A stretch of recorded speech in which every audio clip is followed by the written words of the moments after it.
नमस्कार, मैं हूं दीक्षा और आप देख रहे हैं टॉप 9 न्यूज। टॉप 9 न्यूज में हम फिर हाजिर हैं लेकर दिन भर की 9 बड़ी खबरें। तो चलिए सबसे पहले रुख कर लेते हैं देश की बड़ी खबरों की ओर।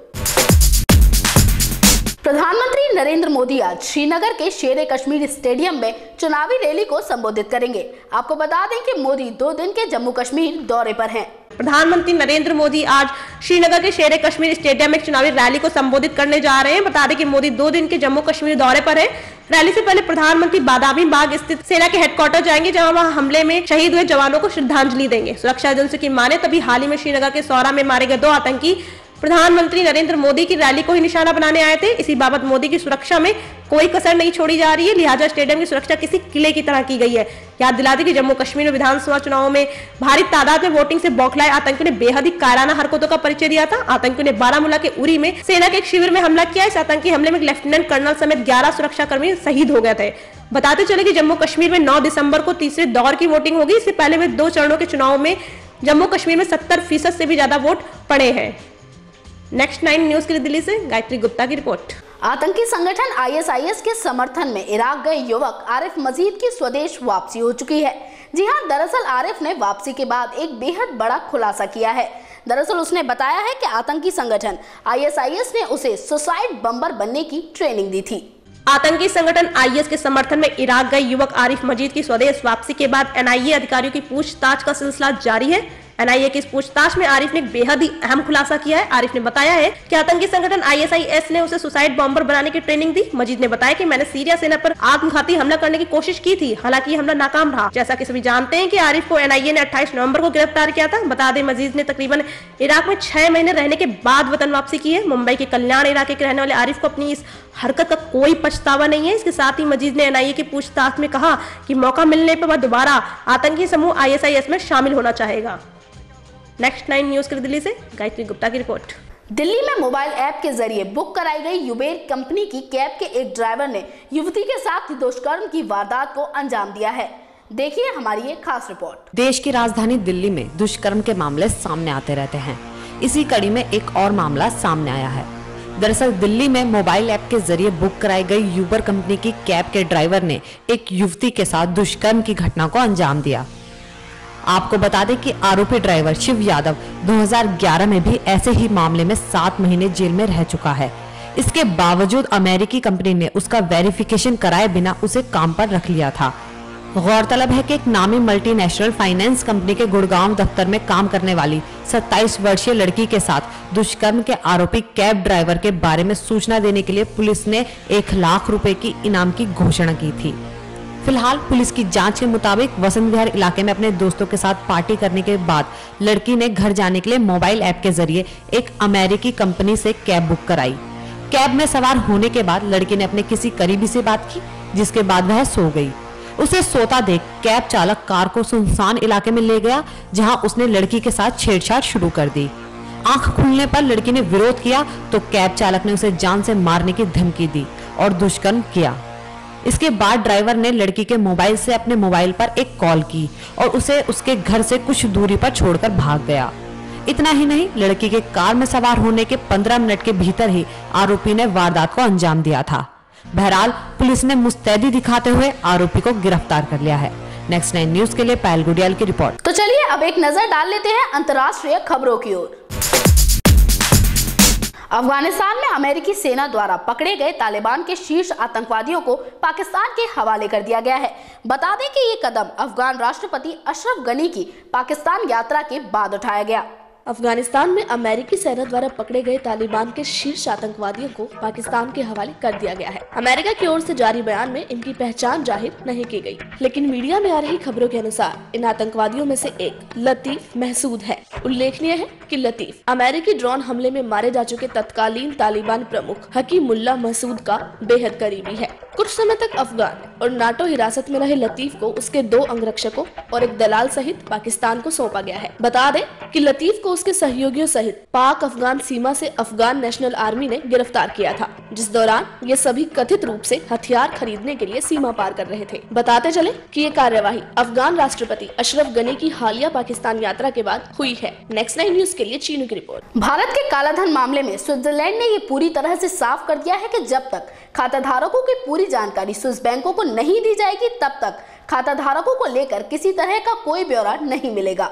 भारत का विदेशों में जमा कालाधन मामले पर स्विट्जरलैंड ने ये साफ कर दिया है कि सबूत लाने पर ही स्विस बैंकों के खाता धारकों के बारे में ब्यौरा दिया जाएगा। आपको बता दें, भारत में स्विस राजदूत लाइनस वॉन कैसलमूर ने कहा, जहां कर धोखाधड़ी के सबूत होंगे वहां हम पूरा सहयोग करेंगे। इसके साथ ही उन्होंने ये भी स्पष्ट किया कि बिना जांच पड़ताल के सभी भारतीय खाता धारकों के बारे में जानकारी नहीं दी जा सकती। खाता धारकों की चोरी की गई सूची के आधार पर हम कोई मदद नहीं करेंगे। उन्होंने कहा कि पहले जो हुआ उसे मिटाया नहीं जा सकता। हालांकि वे इस बात से सहमत थे कि हो सकता है कि पहले स्विस बैंकों में जमा पैसा टैक्स की नजर से वैध न रहा हो। जाहिर है कि इस बात से विदेशों में जमा काले धन को वापस लाने की भारत की कोशिश को करारा झटका लगा है। नेक्स्ट 9 न्यूज के लिए चीनू की रिपोर्ट। तो चलिए अब एक रुख कर लेते हैं खेल जगत की ओर।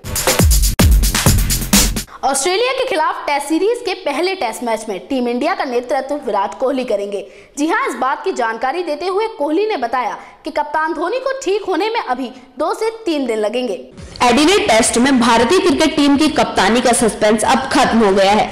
दरअसल भारतीय कप्तान महेंद्र सिंह धोनी के चोटिल होने की वजह से इस टेस्ट में कप्तानी का जिम्मा विराट कोहली संभालेंगे। इस पर विराट ने कहा कि कप्तान धोनी को पूरी तरह फिट होने में अभी 3 या 4 दिन और लग सकते हैं। उन्होंने यह भी बताया कि धोनी जो शनिवार को ऑस्ट्रेलिया पहुंचकर टीम से जुड़े थे, वो अब तक अपने अंगूठे की चोट से उभर नहीं पाए हैं। आपको बता दें कि हाल ही में श्रीलंका के खिलाफ वनडे सीरीज में भारतीय टीम ने विराट कोहली की अगुवाई में 5-0 से शानदार जीत दर्ज की थी। दूसरी तरफ कंगारू टीम के लिए भी एक अच्छी खबर है कि उनके नियमित कप्तान माइकल क्लार्क को भी फिट घोषित कर दिया गया है और वो भी मंगलवार को शुरू हो रहे पहले टेस्ट में कप्तानी करने के लिए तैयार है। बताते चले कि टीम इंडिया और ऑस्ट्रेलिया के बीच टेस्ट सीरीज का पहला मुकाबला एडिलेड में 9 दिसंबर से शुरू होगा।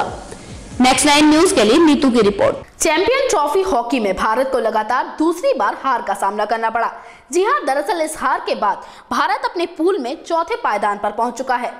चैंपियन ट्रॉफी हॉकी में भारत को लगातार दूसरी हार का सामना करना पड़ा। दरअसल कालिंगा स्टेडियम में पुल बी के तहत खेले गए इस संघर्षपूर्ण मुकाबले में अर्जेंटीना ने भारत को 4-2 से मात दे दी। इस हार के साथ ही भारत अपने पुल में सबसे नीचे चौथे पायदान पर पहुंच गया है। बता दें कि पहला क्वार्टर गोल रहित रहने के बाद आकाशदीप सिंह ने हाफ टाइम से ठीक पहले 30वें मिनट में गोल कर स्टेडियम में मौजूद सभी दर्शकों को रोमांचित कर दिया। हालांकि कुछ सेकंड बाद ही अर्जेंटीना की ओर से लुकास विला ने गोल कर भारतीय टीम की बढ़त को खत्म कर दिया।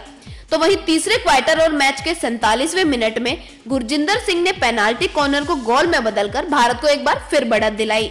लेकिन भारतीय टीम की खुशी ज्यादा देर तक नहीं रह सकी और उसी मिनट में अर्जेंटीना के जुआन लोपेज ने गोल दागकर एक बार फिर स्कोर 2-2 से बराबरी पर ला दिया। चौथे क्वार्टर में 2-2 की बराबरी के साथ उतरी दोनों टीमों ने बढ़त बनाने की कोशिश की और अर्जेंटीना को 39वें मिनट में सफलता मिली। बताते चले कि भारत को अब मंगलवार को आखिरी पुल मैच में नीदरलैंड से खेलना है। नेक्स्ट 9 न्यूज के लिए नीतू की रिपोर्ट। तो चलिए अब एक नजर डाल लेते हैं बाजार पर। राजधानी के किनॉट प्लेस में लोगों ने वाईफाई सेवा का जमकर लाभ उठाया। जी हां, इसके बाद अब टाटा डोकोमो ने इस तरह की योजनाओं को अन्य स्थानों पर भी शुरू करने का प्लान बनाया है। राजधानी दिल्ली के कनॉट प्लेस में वाईफाई सेवा का लोगों ने जमकर फायदा उठाया। वाईफाई सेवा के प्रति लोगों के उत्साह को देखते हुए कंपनी कुछ ऐसे अन्य पब्लिक प्लेसेस पर भी इस सेवा को शुरू करने का विचार कर रही है। टाटा डोकोमो ने एनडीएमसी के साथ मिलकर सीपी को वाईफाई जोन में बदला है। कुछ दिनों पहले ही ये सेवा वहां पर शुरू की गई थी। इसके जरिए स्मार्टफोन, टैबलेट और लैपटॉप डिवाइस पर वाईफाई के जरिए इंटरनेट एक्सेस किया जा सकता है। Tata Docomo Tata tele services का ब्रांड है। ऑप्टिकल फाइबर आधारित होने के कारण स्पीड आदि के लिहाज से इस सेवा की गुणवत्ता बेहतर रहती है। इस वाईफाई सर्विस का सबसे ज्यादा फायदा युवाओं को मिल रहा है, क्योंकि सभी युवा सोशल वर्किंग में इस सर्विस का ज्यादा इस्तेमाल करते हैं। नेक्स्ट 9 न्यूज के लिए चीनू की रिपोर्ट। तो चलिए अब रुक करते हैं बॉलीवुड की खबरों पर। बॉलीवुड एक्टर आमिर खान की फिल्म पीके में पीके को लेकर जो गुत्थी बनी हुई थी वो अब सुलझती दिख रही है। देखिए हमारी एक खास रिपोर्ट। बॉलीवुड के मिस्टर परफेक्शनिस्ट आमिर खान की आने वाली फिल्म पीके की कहानी का राज अब खुल गया है। दरअसल इस फिल्म की कहानी और अभिनेता के किरदार को काफी सस्पेंस में रखा जा रहा था और दर्शक ये जानने के लिए खूब एक्साइटेड है कि आखिर फिल्म में आमिर के किरदार का नाम पीके क्यों पड़ा और इसका राज क्या है। आखिरकार इस राज से अब पर्दा उठ गया है। पहले अटकलें लगाई जा रही थी कि आमिर फिल्म में या तो भगवान या फिर एलियन का किरदार निभा रहे हैं, लेकिन अब एक सूत्र से पता चला है कि इस किरदार का सच क्या है। आपको बता दें कि फिल्म के ट्रेलर में आमिर को हर कोई पीके बुलाता नजर आ रहा है क्योंकि उनके किरदार का नाम है पुनमिया कुशाल। जी हाँ, राजकुमार हिरानी की पिछली फिल्मों की तरह इस फिल्म में भी मुख्य किरदार का नाम अटपटा और अनोखा है। याद रहे कि इससे पहले हिरानी ने मुन्ना भाई सीरीज में अरशद वारसी के किरदार को सर्किट नाम दिया था और 3 इडियट्स में आमिर के किरदार का नाम रंचो यानी रणछोड़ दास श्यामलास छाछड़ था। नेक्स्ट 9 न्यूज के लिए नीतू की रिपोर्ट। तो ये थी दिन भर की 9 बड़ी खबरें, लेकिन देश और दुनिया की तमाम बड़ी खबरों के लिए आप लगातार देखते रहिए www.next9news.com। नमस्कार।